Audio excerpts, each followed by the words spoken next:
메시지 22번 제목을 같이 보겠습니다. 꾀에 이르는 노정, 배척이 심해짐, 5,000명을 먹이신 기적. 오늘 제가 교통할 항목은 크게 세 가지입니다. 영광에 이르는 노정에서 우리가 주님을 따르는 과정에서 당면하게 되는 세 가지 상황입니다. 첫 번째 상황은 당시 예수님의 고향에서 예수님을 그 목사의 아들로 알아봤습니다. 천연적인 사람들이었고 예수님을 육체대로 알았지요. 두 번째 상황은 헤로데에 의해서 침례자 요한이 죽임당하는, 순교당하는 상황입니다. 우리가 예수님을 따르는 과정에서 억울하고 부당한 대우를 당할 수가 있습니다. 세 번째 상황은 우리에게 너무나 유명하고 알려진 그 사례죠. 소위 오병이어의 기적입니다. 많은 믿는 이들이 이 사례에 대해서 기적에 이제 초점을 많이 둡니다만, 이 상황의 핵심은 우리가 예수님을 따르는 과정에서 물질적인 결핍, 물질적인 부족의 문제에 당면할 수 있다고 하는 겁니다. 그래서 하나씩 제가 살펴보도록 하겠습니다. 예수님은 13장에서 왕국의 비밀을 계시한 다음에 이제 13장 54절에서 이제 고향으로 가십니다. 고향으로 가셔서 고향 사람들이 뭐라고 말하냐면, 이 사람은 그 목수의 아들이 아닙니까? 그 목수라고 한 걸로 봐서 아마 그 요셉은 그 동네 사람들에서 잘 알려진 사람임이 분명합니다. 예수님을 이제 그 영 안에서 인식한 게 아니라 천연적으로 육체대로 알았죠. 그래서 그 아버지가 누군지, 그 아버지의 직업이 뭔지, 이게 더 이제 그 사람들의 관심사인 걸 알 수가 있습니다. 요즘 세상에서 이렇게 유명해진 말이 있죠. 너그 아버지 뭐 하시노? 아마 그 당시에도 이런 유사한 말이 유행하지 않았을까 싶습니다. 바울은 갈라디아서 5장에서 내가 이전에는 예수님을 육체대로 알았지만 앞으로는 육체대로 알지 않기로 작정하였노라, 이렇게 말하죠. 바울조차도 예수님을 나사렛 사람으로 알았습니다. 이거는 좀 지역 차별적인, 좀 비하하는 그런 감정이 묻어있는 단어입니다. 근데 우리가 알고 있는 예수님은 누굽니까? 신격의 모든 충만이 육체 안에 거하신 바로 하나님이십니다. 그래서 오늘 이제 예수님뿐만 아니라 예수님을 섬기는 사람들, 예수님을 따르는 사람들에 대해서도 많은 사람들이 그 배경, 스펙, 겉모양으로 아는 경향이 있습니다. 우리도 알다시피 예수님은 신학대학을 나오지 않으셨습니다.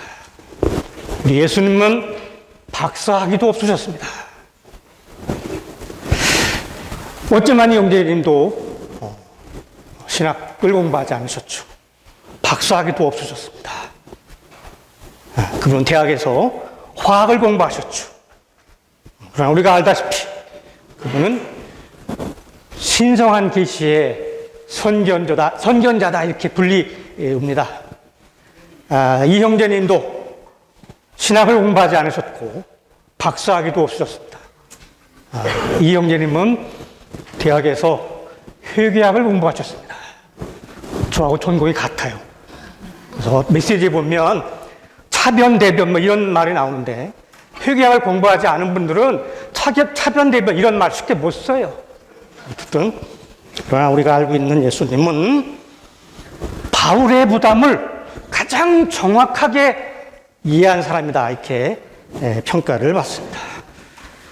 어쨌든 우리는 예수님을 육체대로 알아서는 안 됩니다. 요한복음 8장에서 당시 유대인들에게 예수님은 이렇게 선포하셨습니다. 내가 진실로 진실로 여러분에게 말합니다. 나는 아브라함이 있기 전부터 나는 이다입니다. 라고 말해요. 당시 유대인들은 이 말이 무슨 뜻인지 출애굽기 그 3장 말씀을 정확하게 이해했어요. I am who I am.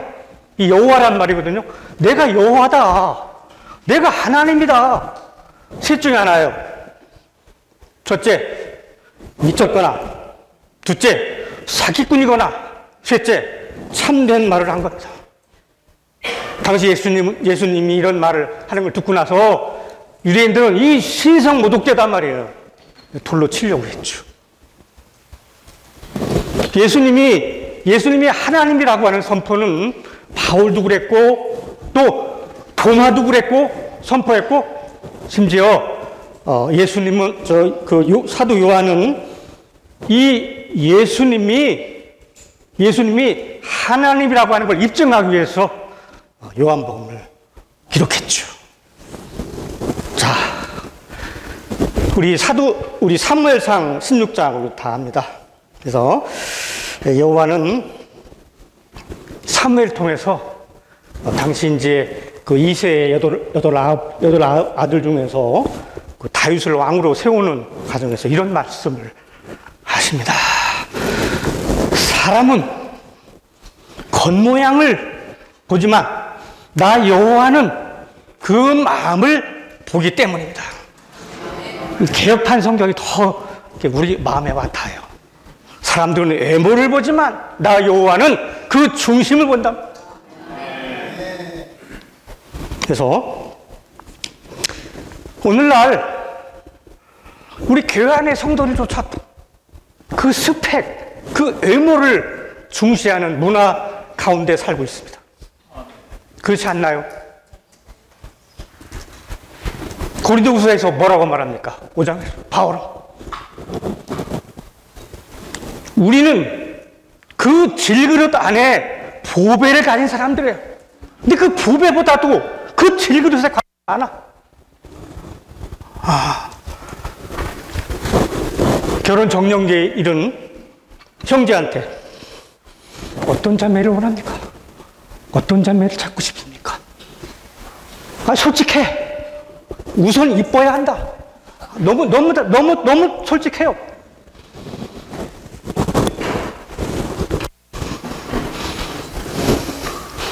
제가 24살 때 이제 회복안에 교회 생활을 시작했고, 저는 주님을 참 사랑하는 그런 형제였습니다. 교회 안에서 이제 결혼 정년기를 맞이했죠. 보시다시피 제가 키가 작습니다. 키가 작다는 이유로 몇몇 자매들이 저를 거절했죠. 그래서 내가 우리 자매한테 그런 말을 했습니다.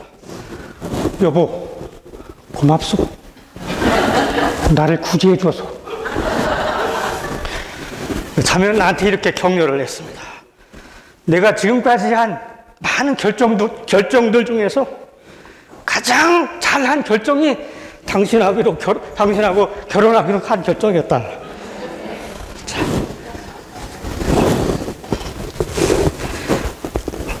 이어서 교통할까요? 여기 침례자 요한이 헤로데에 의해서 이제 그 순교당하는 기록이 이제 14장에 등장합니다.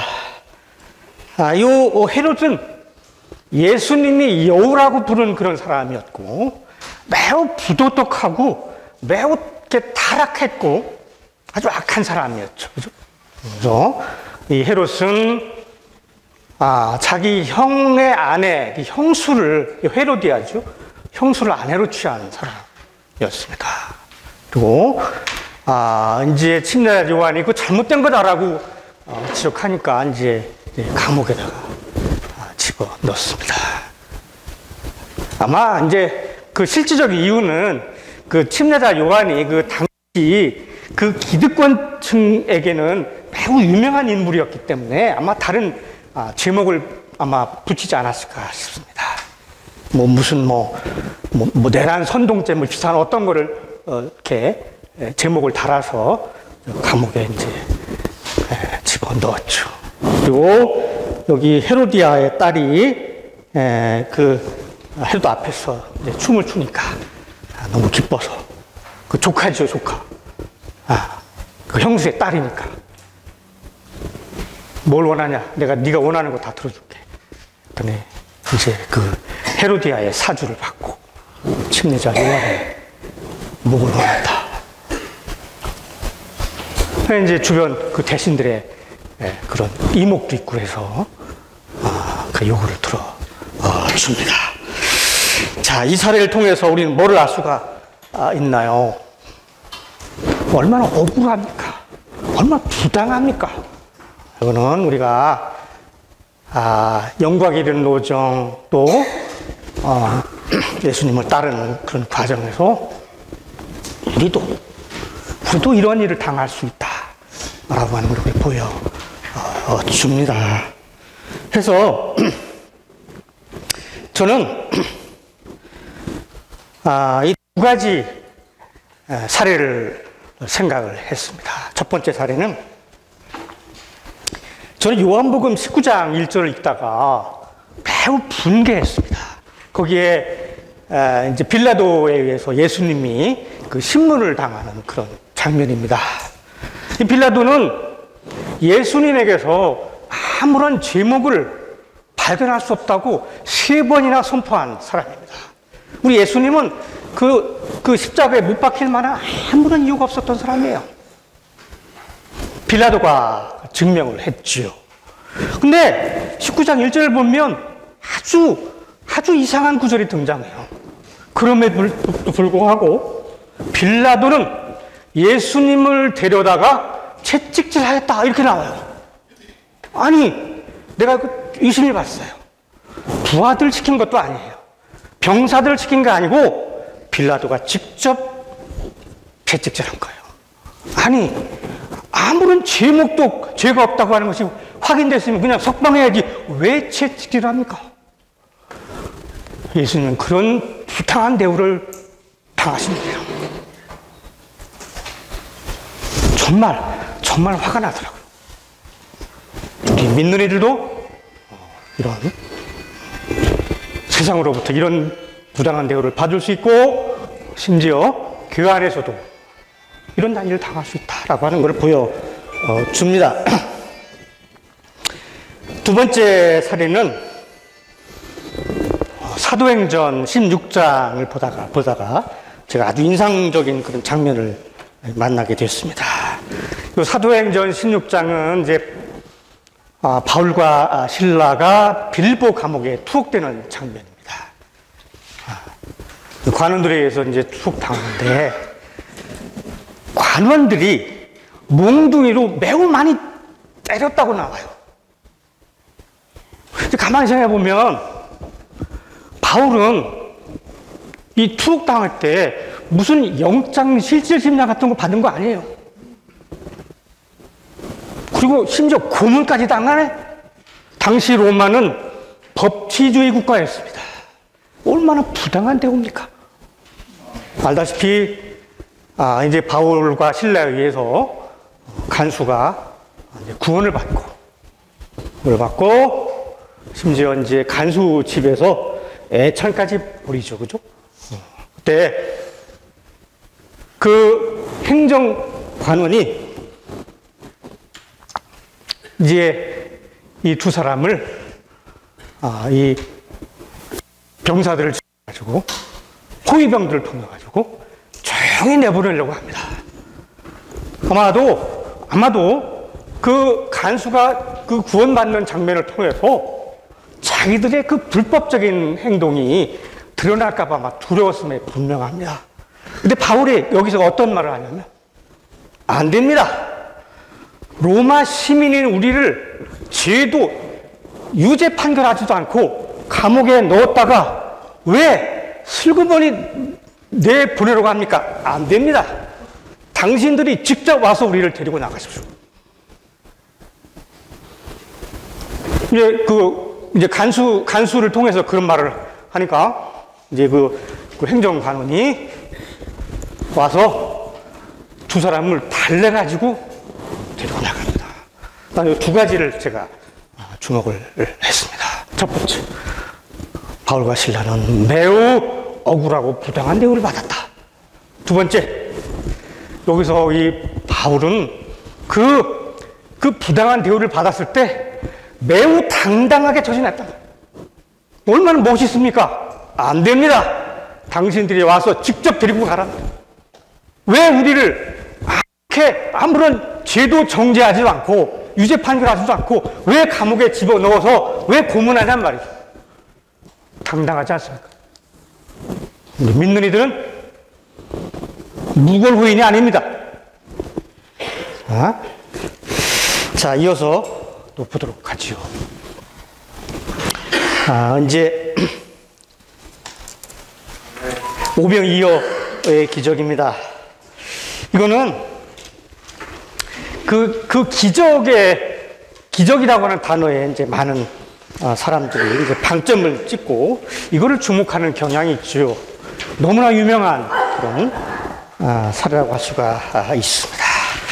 근데 저는 요 14장 14절부터 21절 요 구절에서 제가 여기서 핵심적인 구절을 꼽으라고 한다면 저는 15절을 꼽겠습니다. 여기에 이곳은 외딴 곳이고 때도 이미 늦었으니, 그죠? 당시 무리는 배가 고팠습니다. 저는 우리가 영광에 이르는 노정에서 그분을 따르는 과정에 물질적인 부족의 문제를 겪을 수 있다고 하는 겁니다. 이거는 매우 현실적인 상황이고요. 매우 예민하고요. 또 통과하기가 정말 쉽지 않습니다. 그래서 저는 이 구절, 자, 이때 여기서 이 사례에서 마태가 우리에게 보여주는 메시지는 뭐냐? 뒤에 나옵니다만 거기에 어린아이가 이제 보리떡 5개와 이제 물고기 2마리를 드리죠.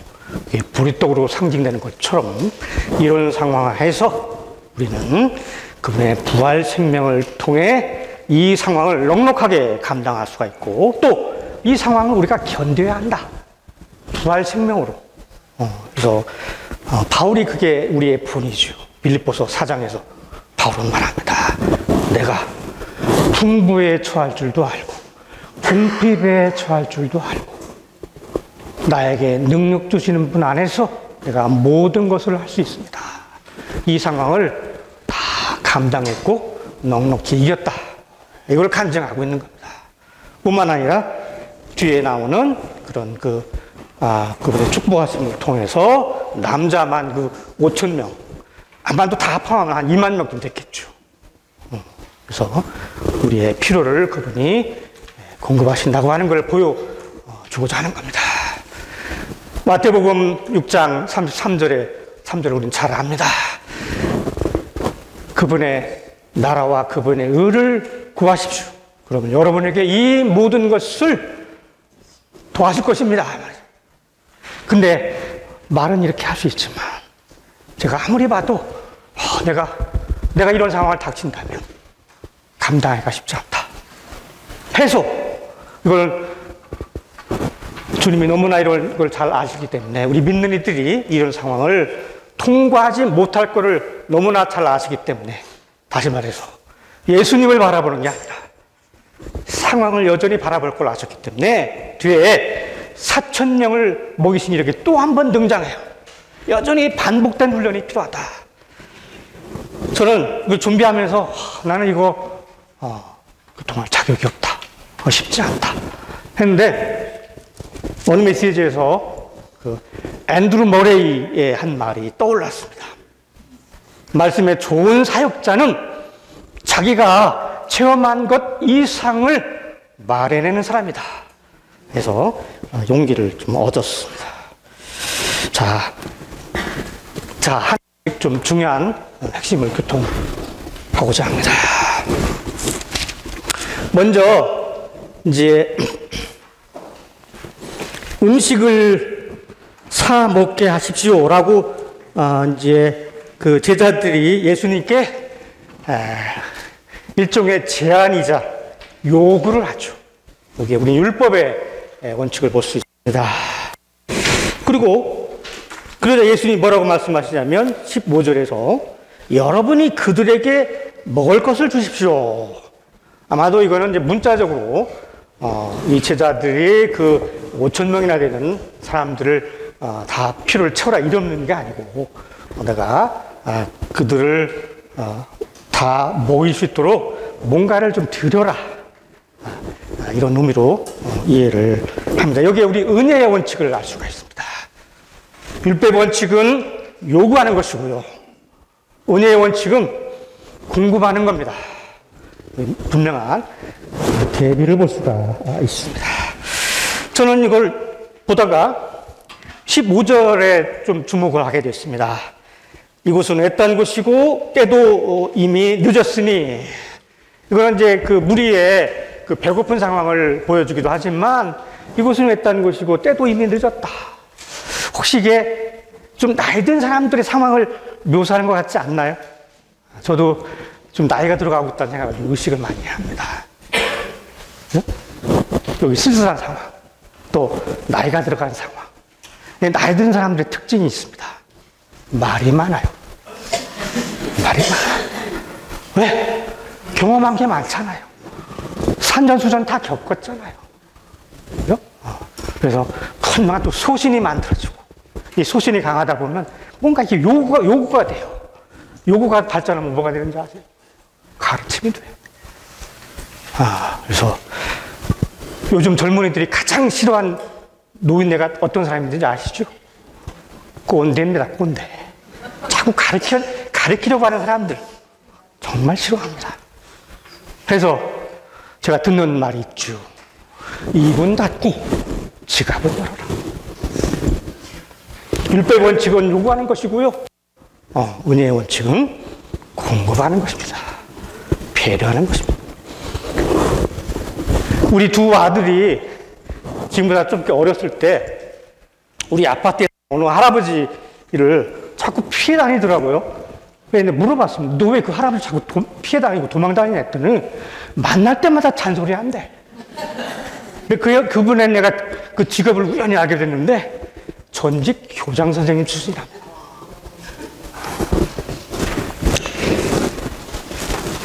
자, 제가 우리 입은 닫고 지갑은 열어야 된다고 하는 말이 좀 항상 마음에 담아두고 있습니다. 특히 우리 나이가 들어가면서 나이 든 사람들 가능한 한 입을 닫아야 한다 라는 생각을 많이 합니다. 그래서 한 15년 전쯤에 제가 학생들을 처음 가르치려고 강의 준비를 열심히 했죠. 준비도 많이 하고 정말 열심히 강의했습니다. 근데 말입니다. 분위기가 뻑뻑해. 애들이 힘들어해. 이 소통이 안 돼. 나도 힘들고 애들도 힘들고. 그래서 집에 돌아가가지고 고민을 했습니다. 이거 어떻게 해야 되냐.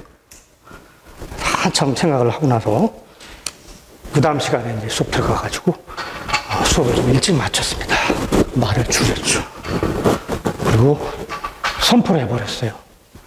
그 당시 학생들이 한 20명, 30명 됐는데 다음 시간 수업은 학교 앞에 이모네 집에서 수업한다. 식당으로 다 모이게 했습니다. 그리고 마음껏 삼겹살을 먹게 했어요. 먹였습니다. 그 다음부터는 나에게 마음문을 열고 소통이 가능해졌습니다. 저를 포함해서 지금 나이가 들어가시는 우리 형제자매들, 가능한 한 우리 입을 닫고 지갑을 열어야 되지 않겠습니까? 어쨌든 은혜의 원칙을 더 깨닫기를 원합니다. 이 형제님의 이제 간증이 있습니다. 형제님이 여러 곳에 이제, 말씀 전하러 갔는데, 어느 지방에 갔더니, 그 접대를 하는데, 그 서양식 철침대에다가 혼이불만 하나 준비되어 있었다고 합니다.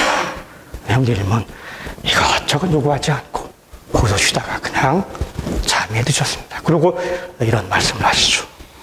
주님을 섬기는 사람은 이것저것 요구해서는 안 됩니다.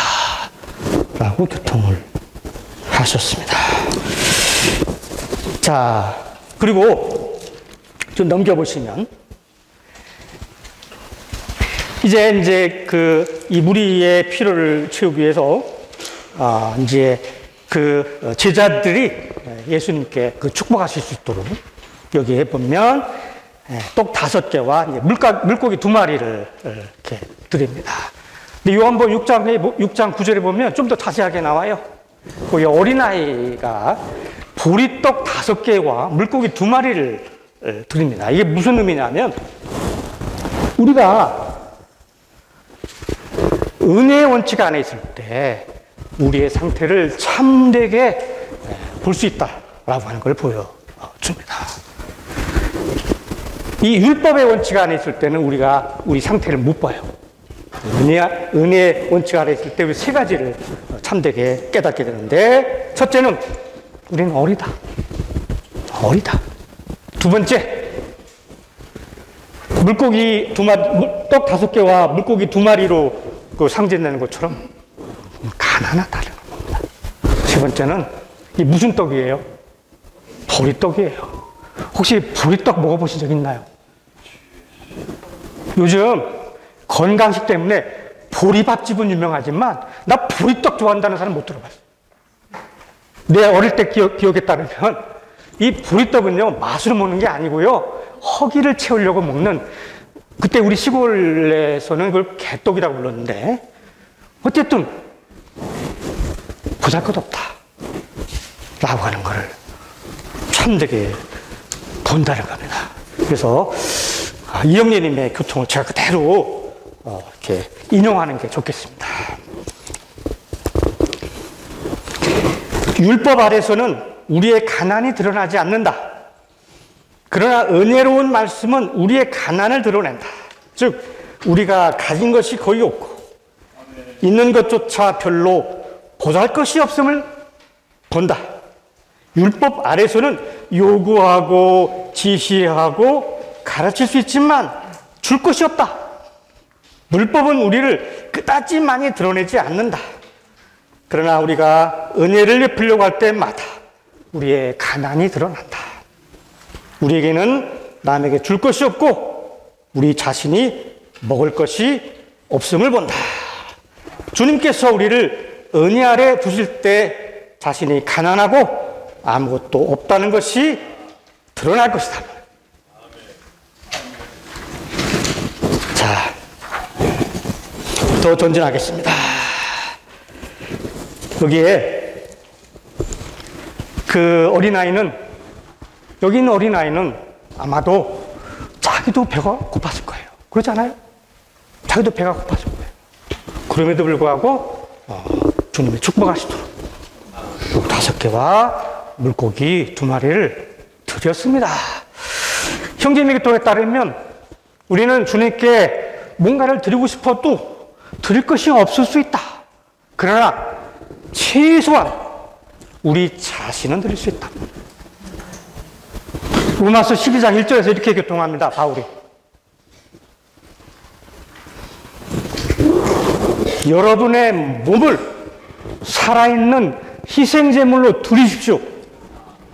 이것이 여러분의 합리적인 봉사입니다. 그래서 저는 여기 합리적이라는 단어를 정말 이해할 수 없었어요. 지금까지. 아니, 왜 합리적이라는 단어를 쓸까? 뭔가 어색하지 않아요? 아니, 가치 있는 봉사라고 하면 말이 통해. 근데 왜 합리적이라는 말을 썼을까요? 이 말을 잘 한번 내가 그 반추해 보니 이 말의 뜻은 이 수지타산이 맞는다. 뭔가 좀 가성비가 있다. 뭐 영리하다. 뭐 지혜롭다. 이런 뜻이거든요. 내가 어떤 메시지를 보다가 이영님이 이런 말씀을 하시더라고요. 교통하더라고요. 가장 행복한 사람은 가장 이타적인 사람이다. 사람들, 우리는요, 저를 포함해서 되게 다 이기적이죠. 이기적이지 않나요? 그러나 이영재님은 교통합니다. 가장 행복한 사람은 가장 이타적인 사람이다. 뭔가를 드리는 사람, 헌신하는 사람, 자기 몸을 살아있는 희생제물로 드린 사람이 가장 합리적인 사람이단 말이에요.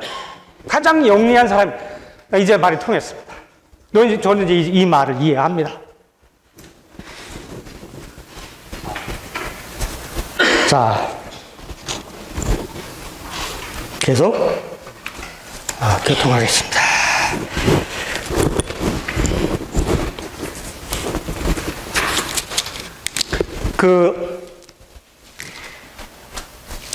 이제 뭐라고 말씀하셨냐면 18절, 19절 거기에 이제 축복할 때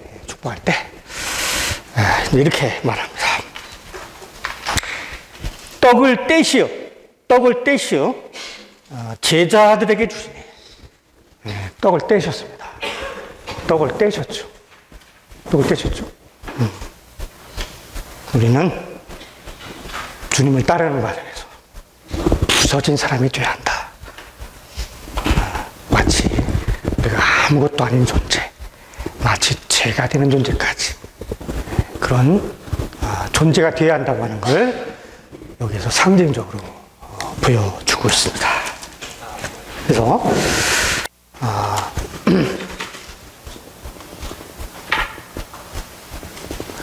이영재님은 이제 교사 생활을 좀 하시다가 전시관으로 주님을 섬기셨죠. 믿음으로 주님을 섬기는 생활을 하셨습니다. 근데 이제 어느 날 길 가다가 우연히 이제 옛날 은사를 만나게 되죠. 은사가 이영재님을 보고 이렇게 말을 합니다. 이보게, 자네가 어쩌다가 이 지경이 됐는가? 왜 이렇게 초라한 사람이 됐는가? 이제 고린도전서 4장인가요? 바울이 그런 말을 하죠. 나는 만물의 찢기가 되었다 라고 말하죠. 이게 우리 주님을 따르는 사람들의 운명이 아닌가요? 어쨌든 그러나 아까 말했지만 이영재님은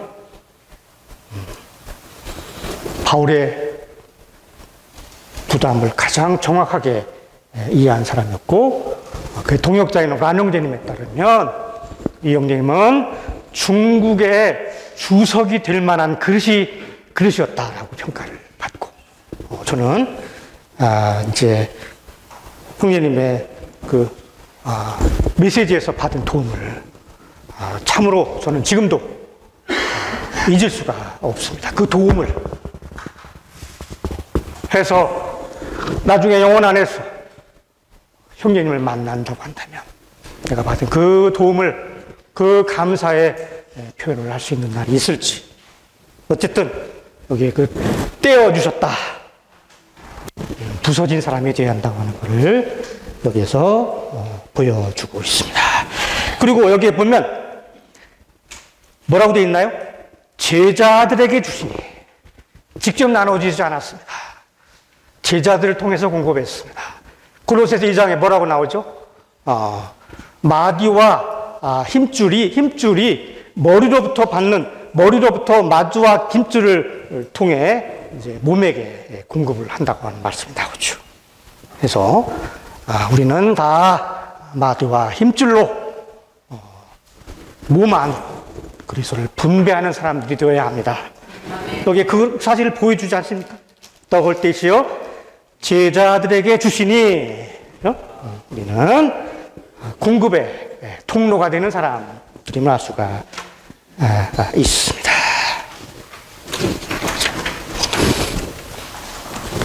골로새서 2장 19절은 말합니다. 몸은 마디와 힘줄을 통하여 머리로부터 풍성하게 공급을 받고, 그죠?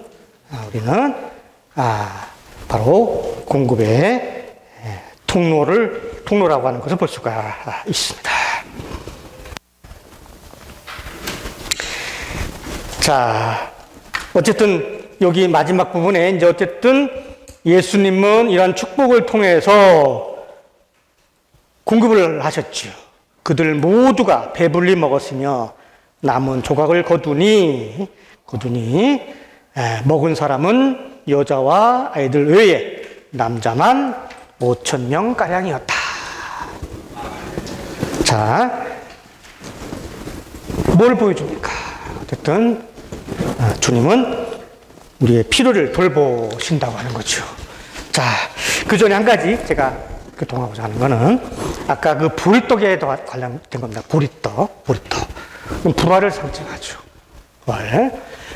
우리 신명기 그 8장 7절에 보면 거기에 밀과 보리가 나옵니다. 좋은 땅에, 그죠? 그래서 이 밀은 제한받으신 그리스도를 말하죠. 부활은 그 제한받는 상황을 넉넉하게 감당하는 부활 생명이신 그리스도를 말합니다. 그래서 우리가 주님을 따르는 과정에서 우리는 여러 가지 제한받는 상황을 만나. 우리가 어떻게 해볼 수 없는 상황들, 통제할 수 없는 상황들, 다만 탄식할 수밖에 없는 상황들. 이게 바로 미리신 그리스도 아닌가요? 그러나 바울이 말한 것처럼 나에게 능력 주시는 분 안에서 내가 모든 것을 할 수 있습니다. 감당할 수 있게 하시는 분이죠. 아마도 이렇게 여기 이제 다들 저를 포함해서 자녀들이 아마 있을 겁니다. 나이가 크니까 어떻게 해볼 수가 없어요. 통제할 수가 없어요. 아침마다 다만 탄식할 수밖에 없는. 부활이신 그리스도를 누리게 하십니다. 오늘 80이 넘은 오늘 형제님이, 그 사업하는 형님이 집회 때 이런 고통을 하신 적이 있습니다. 내가 과거를 돌이켜보니까 생각대로 되는 일이 별로 없더라. 그게 우리 운명 아닌가요? 그러나 보리신 그리스도는 이런 상황들을 넉넉하게 감당하게 하고 견디게 하시는 분이심을 감사합니다. 그리고 여기 5마리가 나오죠. 5,000명을 먹였습니다. 그분은 그 상황들을 책임지시는 분임을 감사합니다. 그래서 이제 예수님이 우리의 그런 물질적인 필요의 상황을 넉넉하게 감당하게 하실 뿐만 아니라 이거를 공급하신다고 하는 부분을 좀 교통하고자 합니다. 이 형제님의 사례를 교통하겠습니다. 제가 이 책을 가져왔습니다. 내가 뒷부분에 얘기하려고 했는데 역사와 계시, 상권과 학원. 제가 이 변주실 많이 붙였죠. 이 책을 참으로 여러 번 살펴보는 책인데 이 좁은 부분은 내가 2번, 3번, 4번, 5번 살펴보기 위해서 붙여놓은 부분입니다. 제가 지금 오늘 교통한 많은 사례들은 다 여기서 가져온 것입니다. 이 책은 우리 회복의 역사를 담고 있을 뿐만 아니라 이 형제님의 자서전적인 내용도 많이 담고 있습니다. 자, 형제님이 그 믿음으로 이제 그 주님을 섬기는 생활을 하셨습니다. 알다시피 어찌만 이 형제님을 도우셨던 바보자님도 믿음으로 생활하셨고 어찌만 이 형제님도 생활을 하셨죠. 근데 이 생활이 쉽지 않다고 하는 것을 어찌만 이 형제님이 아셨기 때문에 이런 말을 남기셨어요. 여러분이 하나님을 신뢰할 수 없다면 여러분이 이런 믿음으로 사는 생활을 하라고 나는 권하지 않겠다. 어렵다. 해서 뒷부분에 또 4,000명을 먹이는 기록이 또 나오는 이유는 여전히 우리는 약함이 있고 환경을 보는 사람들이기 때문에 이 공과를 또 다시 배우게 하려고 이 사례를 한 번 더 언급을 하시죠. 자, 이영재님이 교통한 사례를 좀 교통을 하겠습니다. 1949년도에 이제 대만으로 이제 형제님이 이렇게 많은 성도들이 오셨죠. 맞죠. 형제님이 부양해야 할 가족은 12명이었고요. 수중에는 어찌만 이 형제님이 주셨던 $300밖에 없었다고 말을 합니다. 근데 어느 날 집안에 쌀이 떨어졌습니다. 쌀이 떨어졌죠. 먹을 게 없었죠. 형님은 이때 이런 기도를 하셨습니다. 주님, 저는 집에 쌀이 떨어진 것으로 인해 기도하지 않습니다. 저는 제가 먹을 것이 없는 것으로 인해 주님의 권익이 손상받는 것을 더 두려워합니다. 저는 이것을 위해 기도합니다. 나는 이 말을 듣고 너무나 큰 감동을 받았습니다. 확실히 형제님은 나하고 다르다. 기도를 해도 다르다. 단순히 쌀이 떨어진 것을 위해 기도하지 않고 주님의 권익이 손상받을까 봐 두려워서 기도하신 분입니다. 그리고 62년도에 이제 미국에 이제 가셨는데 대북교회에서는 아무런 공급을 하지 않으셨다고 합니다. 그 당시에 이제 교회가 한 군데밖에 없었고 자기를 공급할 만한 이제 여건이 안 됐죠. 대북교회에서는 어떻게 생각을 했냐면 그 나라는 황금의 땅 아니냐? 그 나라가 넉넉하게 이 형제님을 공급하지 않겠는가? 라고 생각해서 공급을 하지 않았다고 말씀을 하셨습니다. 그 동안에서 이런 말을 덧붙였습니다. 그럼에도 불구하고 주님은 나를 넉넉히 공급하셨다. 내가 지금 이 자리에 그 당시가 80대 초반이었는데 내가 여기서 말씀 교통하고 여전히 이렇게 내가 살아있는 것은 주님이 나를 돌보신 거 아니겠는가? 그걸 입증하는 거 아니겠는가? 라고 교통을 하셨습니다. 또 한 가지 사례를 제가 잊을 수 없는데 1950년 11월 달에 필리핀에서 사업을 하는 왕시성, 즉 왕형제님이 언제가 형제님을 찾아왔습니다. 찾아와서 형님, 사역의 필요를 저한테 말씀해 주십시오.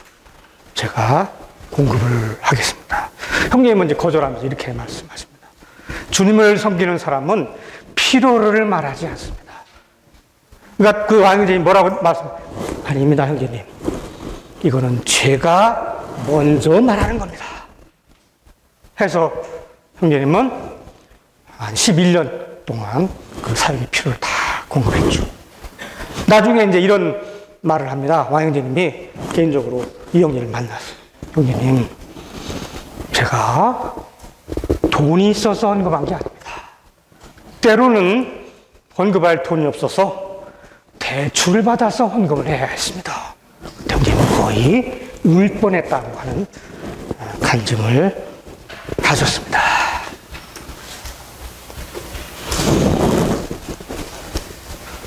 어쨌든 오병이어의 기적 너무나 잘 알려지고 유명한 사례지만 그 안에 있는 내재적인 의미가 너무나 크다는 걸 우리가 확인할 수 있었고 제가 말씀을 통해서 이걸 깨달은 것이 너무나 감사드립니다. 참으로 저는 주님을 의지하기를 바라고 여기서 보여준 사례가 닥치면 오늘 교통한 그 내용들이 먼저 저에게 적용될 수 있길 바랍니다. 한 가지 시간이 조금 남아서 오늘 여기 개요를 다 읽을 여유는 없을 것 같습니다. 시간이 한 5분 정도 남았는데 한 가지만 얘기하고 제가 마무리를 하는 게 어떨까 싶습니다. 자, 보리떡이신 예수님을 통해서 우리가 이 길을 넉넉하게 갈 수 있는 사람들이 되기를 바라는 마음에서 이 교통을 합니다. 제가 25살, 26살 때 그때 저는 참으로 주님을 사랑하는 형제였는데 때 그 홍제동에 있는 어느 달동네에서 아주 가난하게 생활하는 청년이었습니다. 근데 그 시골에서 농사 짓는 우리 부모님은 저를 그렇게 재정적으로 지원할 능력이 없으셨죠. 그래서 제가 공인회사 시험 공부를 하고 있을 때였는데, 어쨌든 주님이 저를 이렇게 도우셨습니다. 이제 공부 끝나고 이제 집에 와 보니 사람이 다녀가는 흔적이 보이는 거예요. 냉장고에 뭔가 이렇게 채워져 있어. 종종 냉장고를 누군가가 채워놓고 가는 것을 제가 확인할 수 있었습니다. 정말 주님께 그때 참 감사를 드렸고요. 주님은 이렇게 헌금함을 통해서 저를 공급하셨고, 그런 그분의 공급하심과 돌보심과 그분의 은혜로 오늘 이 자리에서 형제님과 만날 수 있게 됨을 감사드립니다. 오늘 제가 교통할 때 굉장히 좀 긴장했습니다. 왜냐하면 제가 여기 앉아있는 두 분 형제님으로부터 많은 도움을 받은 사람이고, 일종의 저희 사부들이 있습니다. 선생님 앞에서 강의 평가를 받는 그런 심정이었기 때문에 좀 긴장을 할 수밖에 없었습니다. 시간 다 된 것 같습니다. 네, 감사드립니다.